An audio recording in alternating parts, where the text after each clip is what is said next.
atau memberikan penyuluhan kepada adik-adik sekalian, yaitu tentang gangguan sistem reproduksi pada wanita. Nah, kita ketahui bersama, gangguan sistem reproduksi pada wanita itu ada beberapa macam, tetapi kami di sini hanya mengangkat satu penyakit, yaitu sindrom ovarium polikistik. Ada yang sudah tahu apa itu sindrom ovarium polikistik? Ada ya? Oke, baik teman-teman, bisa kalian lihat di sini ya, di slide yang telah kami buat. Nah, pengertian sindrom ovarium polikistik itu adalah salah satu penyakit pada sistem reproduksi wanita yang sering menyebabkan masalah kesuburan. Nah, penyakit ini sering ditemukan pada wanita dengan usia subur. Kemudian penyakit ini disebabkan oleh gangguan pada ovarium atau kelenjar adrenal, sehingga hormon androgen atau hormon seks laki-laki di dalam tubuh wanita itu berjumlah lebih banyak dari kadar normal. Nah, tingginya kadar hormon ini akan mengganggu perkembangan ovarium dan juga pelepasan sel telur selama ovulasi. Baik, mungkin selanjutnya akan dijelaskan kepada teman saya. Saya persilakan. Dan adapun tanda dan gejala wanita yang memiliki PCOS ini seperti haid tidak teratur, banyak rambut atau bulu yang tumbuh di bagian tubuh tertentu, mudah berjerawat, kebotakan, berat badan berlebih atau obesitas, kista pada ovarium, masalah ovulasi dan infertilitas, dan kulit gelap diarea di bagian tubuh. Baik, selanjutnya akan dijelaskan oleh teman. Jadi, teman-teman sudah mengetahui apa pengertian dari PCOS, tanda dan gejalanya. Sekarang ada pencegahannya.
ovarium polikistik ya. Nah, dari hasil pemaparan tadi mungkin teman-teman sekalian sekarang sudah tahu ya, sudah sedikit tahu dan sudah sedikit mengerti tentang apa sih sindrom ovarium polikistik itu ya. Jadi sekarang sudah ada gambaran. Nah kita ketahui bersama bahwa sindrom ini sangat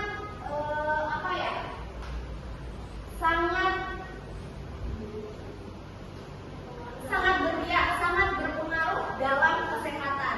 Nah untuk itu pada teman-teman sekalian yang mungkin pola hidupnya atau gaya hidupnya tidak sehat, mungkin mulai dari sekarang bisa diperbaiki ya. Jadi yang dulunya mungkin masih sering malas untuk olahraga, kemudian masih malas untuk makan makanan yang bergizi dan bernutrisi, ataupun yang mungkin kalian kurang makan sayur hijau, kemudian kurang makan buah-buahan, mulai dari sekarang bisa diterapkan untuk makan sayur-sayuran hijau dan juga buah-buahan ya, agar hidup kita tetap sehat. Nah, dan juga jangan lupa untuk sering-sering berolahraga ya, walaupun hanya olahraga ringan, tetapi harus dirutinkan setiap hari. Tidak apa-apa tidak setiap hari, minimal setiap minggu lah kalian harus ada aktivitas ringan seperti olahraga ya, entah itu berjalan ataupun lari santai dan juga lain sebagainya. Oke, baik teman-teman, kalau begitu saya akan membuka sesi tanya jawab. Jadi kepada teman-teman sekalian yang belum paham atau yang masih bingung dan yang belum mengerti tentang materi yang sudah kita paparkan tadi, boleh ditanyakan kepada kami di depan sini. Silahkan siapa yang mau bertanya, silahkan angkat tangannya dan perkenalkan namanya. Silahkan teman-teman. Ada yang mau bertanya? Oh iya, silakan berdiri dan perkenalkan namanya ya.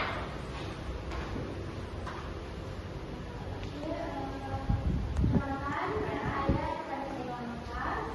Di sini saya mau bertanya, apakah ada cara untuk mengelola penyakit sindrom ovarium polikistik ini? Oke, baik. Jadi tadi pertanyaannya, apakah ada cara untuk mengelola penyakit sindrom ovarium polikistik ini? Oke, baik. Siap. Ya, baik. Oke, baik teman-teman, mungkin masih ada yang mau bertanya lagi. Nanti saya setelah menjawab. Oke, silakan berdiri dan perkenalkan namanya. Baik, perkenalkan, nama saya Dita. Nah, saya ingin bertanya kepada rekan-rekan sekalian, apakah ada faktor resiko yang dapat meningkatkan kemungkinan seseorang itu mengalami sindrom ovarium polikistik? Oke, bagus sekali ya pertanyaannya. Mas Rika ya? Iya, sama-sama. Oke. Boleh diulang kembali pertanyaannya? Silakan, Rika. Pertanyaan saya itu, apakah ada faktor resiko yang dapat meningkatkan kemungkinan seseorang itu mengalami sindrom ovarium polikistik? Oke. Oke, baik. Mungkin kami akan menjawab satu persatu dulu ya. Silakan, Adel, untuk menjawab pertanyaan dari kelas. Jadi pertanyaannya itu apakah ada cara untuk mengelola penyakit PCOS? Jadi dengan yang saya sampaikan tadi kayak olahraga yang teratur, lalu jaga berat badan, kemudian makan makanan yang bernutrisi, makan gizi, serat, atau segala macam protein, pokoknya makanan yang bernutrisi terus beraneka ragam begitu. Harus rajin olahraga, jangan satu tahun satu kali olahraganya, supaya berat badannya itu tetap ideal, supaya tidak memicu pada penyakit ini dan juga penyakit yang lain ya. Begitu, sudah paham? Oke, baik. Apakah Nisa sudah paham dari jawaban dari teman saya tadi? Ya.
bayam, alpukat, atau kacang-kacang.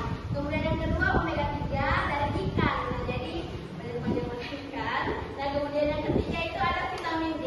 Nah, ya, vitamin D itu bisa kita dapatkan dari sinar matahari pagi. Ya, jadi biasanya ada nih yang lari-lari pagi. Nah, itu bagus sekali untuk menjaga insulin itu supaya tercukupi. Kemudian mengkonsumsi telur dan juga susu supaya kita seimbang ya. Kemudian yang terakhir itu chromium. Itu bisa kita dapatkan dengan kita mengkonsumsi brokoli dan daging tanpa lemak yang berlebihan. Nah, apakah jawaban dari saya sudah cukup? Oh iya, Kak. Oke, terima kasih. Uraikan saya. Oke, baik. Bagaimana Nur Anissa dan juga Rika? Apakah sudah mengerti dari penjelasan teman-teman saya tadi terkait dengan pertanyaan yang sudah kalian ajukan? Iya, Kak, sudah. Oke, baik. Apakah teman-teman yang lain masih ada yang ingin bertanya? Tidak. Oh, tidak ada yang mungkin sudah mengantuk ya, sudah bosan ya? Sudah mengantuk ya kalian? Belum bawa apa? Ya, nanti setelah ini boleh ya langsung makan. Oke, baik teman-teman sekalian, itulah tadi hasil pemaparan atau penyuluhan dari kami